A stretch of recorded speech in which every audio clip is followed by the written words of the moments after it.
su-aasha ugu horeysaan ku weydiinayaa bal Soomaaliya iyo Kenya waxa ka dhaxeeya xurguf siyaasadeed bal dadka ka tuhun bixi muxuu salka ku hayaa xurgufkaasi bismillaahir rahmaanir rahiim runtii khilaafka hadda Kenya iyo Soomaaliya muddo dheer horta soo jiitay laakiin waayahan dambe banaanka soo baxay waxaan u maleynayaa 2010 inay u bilowday arinta badda kulay asal u ahayd arrinka badda oo Kenya ay hadda ku doodeyso in heshiis ay la gashay madaxdii waagaas joogtay inkastoo waaga aniga xildhibaan aan ahaa waxaan goobjoog u ahaa in baarlamaanka uu markaas iska badiiday isagoo aan loo keenin markuu maqlay automatically arrintii badda dowladda Kenya iyo madaxda Soomaaliya ka hadleen baarlamaanka uu fariistay qaraar uu soo saaray mar labaad la keenay qaraar kale uu soo saaray mar saddexaad la keenay waxay go'aamiyeen inaan total laga hadli karin ilaa ay ka timaado dowladda dadweynaha ay soo doorteen ilaa ay ka timaado marka welina hadda tii gacan lagu mahayo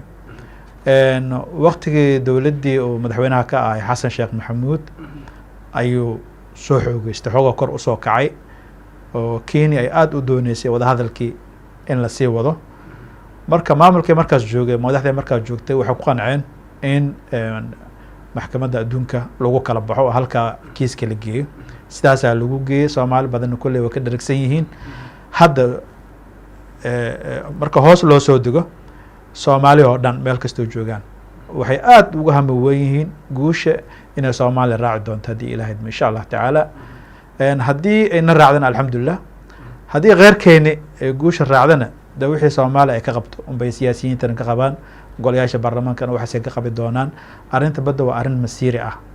ma ahan arin hadda haddaan ku weydiiyo Caadil Kenya waxay sheegatay badda Soomaaliya qayb kamid ah ilaa waxay tagtay heer maxkamadda caalamiga ah bal murankaasi badda oo Kenya sheegatay muxuu salka ku hayaa maxay isku dambeyn doonaa sida aniga horta hadda wasaaradaha kuma jiro lamana shaqeeyo laakiin wararka sida nagu soo gaarayaan halka hadda la isku haysto waxa la sheegaa inuu meesha meel petrol inay tahay petrol ku jiro qariiradana kulli waa la arkay dad badan way arkeen meel badan waa la soo dhigay yaani sida anaga Soomaaliya noogu taalo si aan ahayn ee Kenya u taala markii via meesha ka soo baxday halkaas via waa halka la leeyahay petrol baa ku jiro Ilaahay baa garanayo marka anaga xuduudeena waa la yaqaanaa tii 60kii waxa sababta adduunyada aan hadda ugu bandhignana sidaas ay ahayd waxaa kaloo anaga aan maqalno oo xog ogaal nugu ah waxaa jiro qadka sida dhulka Soomaaliya qariirada meesha ay ku dhamaanayso dhinaca Kenya xageeda u jifaa Kenya Soomaalida saas u jifaa waxaan maqlay in Kenya heshiis hadda ka hor ay kula gashay dowladda Tanzania in qadkeeda kan Tanzania oo halka Soomaaliya xageeda u soo jifo marka labada qad waxay isugu imaanayaan Mombasa meel ka korayso marka la yiraahdo dhulka hal balaariyo oo hal geey 200 iyo intaas oo kilomitir Kenya markaas ay horta ku buraarugtay oo waxay ogaatay dhul balaarsi oo badda xageeda inaan ayadu u jirin maxaa yeelay intan waxa ka soo saaran qadka Tanzania kan oo kii Soomaaliya ka saaran horta conflict asalka meeshaas uu ka bilowday laakiin cid kale goon karta maanta maxkamadda adduunka oo kaliya maxaa yeelay tii horna ayada og tan ayada og Soomaaliya markii xurmada qaadanaysa ayada og dastuurka 60kii isaga inta hadda dowladdan ay sheegaysa in ka badan ayuu isagu ixtiraafsan yahay oo hadda maxkamadda caalamiga ah waxay shaacisay 9ka bisha December inay furi doonto kiiskii badda markaasi muranka ahaa ee Kenya iyo Soomaaliya kalsooni inta laag bay qabtaa inay markaasi ku guuleysato kiiskaasi wallahi aniga madaxda ku jirtay waan arkay aad baan ula sheekaystay aad bay Soomaaliya ugu rajo weyn tahay inuu guusha soo raacdo insha Allah taala maxaa yeelay waxay leeyihiin waxay marka hore bal si tashadeen lawyeradii gacanta ku hayay marka inkastoo lawyerkaaga mar walba uu ku muujinayo kalsooni uu ku muujinayo haddana 90% in aan ka yareen ee Soomaaliya rajo weyn ka qabtaa inay ku guuleysato insha Allah taala haddaan dib ugu laabano haddaan dib u fiirino Kenya iyo Soomaaliya xurgufta siyaasadeed ka dhaxaysa aad bay u soo cuslanaysaa barihii ugu dambeeyay Kenya waxay la kulahayd doorashadii ka dhacday magaalada Kismaayo ciidankeeda booliiska ayaa sugayay doorashadii ka dhacday magaalada Kismaayo waa ay taageereen waa dowladda kaliya ee markaasi taageertay doorashadii ka soo baxday Jubbaland 3 madaxweynaha state-ka ka jira bal arrimaha seedi kula muuqdaan wallahi niyo problemka oonka maxaa keena qoraxda ee soomaalida dhahdaa haddii dowladda soomaaliya maanta ay tahay dowlad xoog leh oo aan u baahnayn ciidan shisheeye oo amnigeedii ayada ay suganayso horta heerkaa lama gaareen mushkiladda oo dhan waxa waaye dowlad kasta oo timaado soomaaliya iyadaa lugaha ku dhegan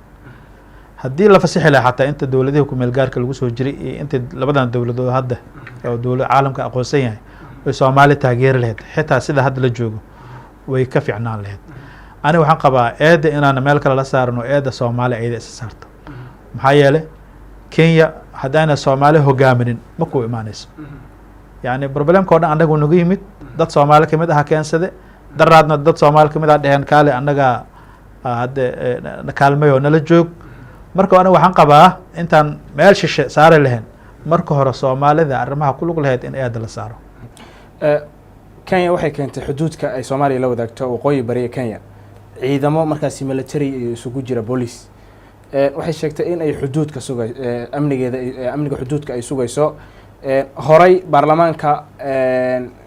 aadan bare ducaale guddoomiyaha aqlabiyadda baarlamaanka waxa uu sheegay inay muhiim tahay in xadka soomaaliya iyo kenya la geeyo ciidan si loo sugo amniga markaasi labada xuduud ciidankaasi ma waxau u muuqdaa fikir adiga ahaantaada ma waxau kula muuqdaa ciidan markaasi sugaya xadka kenya mase ciidan dana gaara u socda wallahi xaqiiqada horta ilaahay baa garanayo laakiin kenya iyada horta xaq way u leedahay xuduudeeda inay ciidamo keensato xaq way u leedahay lakiin hal shardiya laga rabaa inaynan ku dhibaateynin dadka reer guuraaga ah ee soomaalida ee labada dalba degan kenyaankana ah soomaaligana ah oo halkaana markuu roobka gada yimaado xaggana yimaado isku socdo oo aanu hubeysnaan oo shacab caadi ah waa inaan dhib la gaarsiinin waa inaynan dhicin maxaan ku idhaahdaye arrin bini aadanimada kasoo horjeed waa inaan ciidamada ku kicin haddii intaa laga badbaado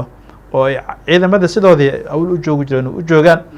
alxamdulilah haddii laakiin ay noqoto in shacab soomaaliyeed meesha lagu dhibaateeyo hadee dowlad waa iyadana insha allah tacala anagana dowlad baan nahay arrimaha dibaddaana u taala arrinta inaan ka hadasho markaas hagaag weli waxaa naga daawanaysaan telefishinka caalamiga ee dalka markaana su-aal kale aan ku weydiinayaa midowda ururka africa waxa ay shaaca ka qaadeen kenya waxay ka codsatay in markaasi ay soo farageliso arrimaha badda ee soomaaliya laakiin soomaaliya waxay ku diiday qaraar cad waxay ku diiday in markaasi ururka midowda africa uu ka mid noqdo markaasi xubnaha ka hadlaya arrintan badda markaasi taalla maxkamadda caalamiga wejiga kula muuqdaa in markaani ay muhiim tahay in ururka midowda uu soo galo hawshani soomaaliya waa iska diidaan oo maleynaha saan aaminsanahay waa horta bolansiga dowladda u yaalo waa kan in maxkamadda adduunka lagu kala baxo cid kale ayna soo faragashanin aniga inay ku saxsan tahan qabaa arrintaas laakiin fikirka ma kuu muuqdaa in xilligaani loo baahan yahay in midowga ururka midowga africa uu xilligaani soo gala arrintan u codsan karaa codsi xaqu u leeyahay codsan karaa soomaalida ku xiran tahay haddii madaxda soomaalida ay ka ogolaadaan way samayn karaan dhib male hadday ka diidaan haddee laguma qasbi karo oo lama dhihi karo ilaa wadahadalka kaaliya soo fadhiista lama dhihi karo marka aniga waxaan qabaa maadaama waqtigii la geli lahay uu soo dhow yahay in maxkamadda laga warsugo saasaa ila fiican aniga saasaan qabaa fikir ahaan kenya waxaa ka jooga ciidamo nabad sugida baa waxay ka joogaan soomaaliya oo ka tirsan ciidanka amison horey waxaa warcad lagu sheegay in ciidanka kenya isaga baxaan soomaaliya weli waa ay joogaan arrintaasi maxay kula muuqataa adiga nabad sugid ana ma oga aniga waxaan ogahay military iyo police ciidan macnaha nabadgelyo ahaan nabad ilaalin u joogaan ha nabad waa poliiska iyo militariga isugu jiraan poliiskaas iyo militariga awal horta kismaayo way joogeen baarlamaanka iyo shacabka soomaaliyeed qaraarkooda ay horta iyo ku bixi karaan shalayna waxaan aaminsanahay aniga waan joog xildhibaanan kolley ahaa magaca waxay ku yimaadeen amisom magaca kenya kuma imaan waxoo dhanna waxaa asal u ah kolley qorshaha waaba bilowda waaba in meelo joogeen jubbooyinka may iyaga amisom magaca amisom ay ku joogaan hadda saan u malaynahay haddaanan khaldaneyn laakiin ayagoo jooga amisom lagu daray ha iyagoo jooga amisom lagu daray ha amisom waa taasaan ogahay taas waa midda hadda saxda oo hadda la ictiraafsan yahay inay ciidamo amisom ku joogaan amisom waxaa ognahay marka in annagana la sugaa soomaaliya haddaan nahay ciidankii bedeli lahay inaan meesha keeno dowladda maalin alla maalintay diyaariso ciidankii amnigii kismaayo sugi lahay inay diyaariso meesha geyso waxaan u maleynaya iyadana tirkeeda inay diyaartay maxay gadab waa isaga soo tagtay iyadoon hadda baarlamaanna bax dhihin cid kale baxdhin madaxweyne baxdhin ayadaa kasoo tagtay inta hadda dhimidna kolley dowladda ku xiran tahay maalinta ciidan aan geyno waxaan u malaynaya insha allah tacaala iyadana inay sii dhaqaajin doonto haddii ilaahay arrintan badda ee taalla maxkamadda hadday soo gabagabowdo oo ay Soomaaliya ku guuleysato ma kuu muuqataa in ciidanka Kenya ay markaas aan loo baahnayn oo guud ahaan Soomaaliya inay ka baxaan loo baahan yahay amayna isku xirnayna isleey iskuma xirno arrintan badda arrin masiiri ah waa tanna waxa waaye arrin waa temporary haddii hadda ciidan Soomaali hesho laga maarmi karo wax weyn ma aha arrinka baddana waa arrin xuduud ahoo khatarteeda lahoo qofka soomaalinimadiisa xitaa ciriiri geli karto markuu mowqifka u ka qaato oo kan Soomaali qaad madan ahayn hadduu qaato xataa soomaalinimadiisa berri siyaasadda ka dhaxaysa ma sababi karo maya arrin siyaasadeed ma soo geli karta waa arrin masiiri ah waa arrintan arrinta badda ah waxa waaye iyada Soomaaliya gorgortan xuduudaheeda taaka ka mid ah uma ogolo in laga wada hadlo xataa ma ogolo kan Soomaaliga Hargeysa joogan xataa ogoleen iska dhaaf Soomaali kale iyo madaxa Soomaaliya iska dhaaf maxkamadda insha Allah tacaala khayran ka rajaynayna maalinta khayr keentan alxamdulillah haddii dhinaca kale anaga guusha na soo raacdo oo Kenya ay markaas diido de arrin cusub oo imaan doonto waa markaas insha Allah tacaala in laga hadlo mudan sida sheegtay gado way soo faaruqiyeen ciidanka Kenya ayagoon ciidan ka bax aysan oran markaad fiirisid ciidamada Soomaaliya dhaqdhaqaaqa ay ka wadaan shabeelooyinka ma ku muuqataa ciidan sax ah oo amniga kala wareegi kara Amisom iyo gaar ahaan kuwa Kenya oo markaas maamulaya gobolka Gado niyo intaan ogahay ciidamadii hore oo Soomaalida waa la socotiin buuq badan baa ka jiray